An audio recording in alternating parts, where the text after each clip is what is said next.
বন্ধু ঠিক কিনা? এটা কি সম্মান না অসম্মান?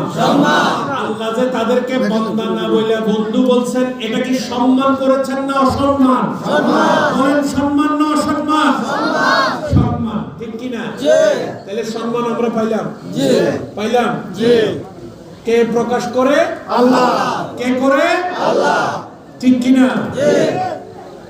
এখন এই সম্মান জানানো যদি শিরক হয়, এই সম্মান জানানো যদি বেদাত হয়, তাহলে আমরা বেদাতি হওয়ার আগে এই বেদাতটা কে করলো?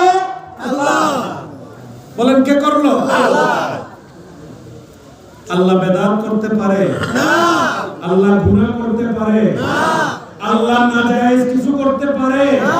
তাহলে আল্লাহ যখন তার ওলিকে সম্মান জানালেন, বুঝতে হবে আল্লাহর ওলিদেরকে সম্মান জানানো এটা বেদাত নয়, এটা নাজায়েজ নয়, এটা 100% জায়েজ জায়েজ জায়েজ। তাকবীর, আল্লাহু আকবার, ইয়া রাসূলুল্লাহ, সুবহানাল্লাহ। ঠিক কি না? আল্লাহ বলেন, বান্দা শুধু বন্ধু বলে সম্মান নয়, আরো কি সম্মান আমার ওলিদের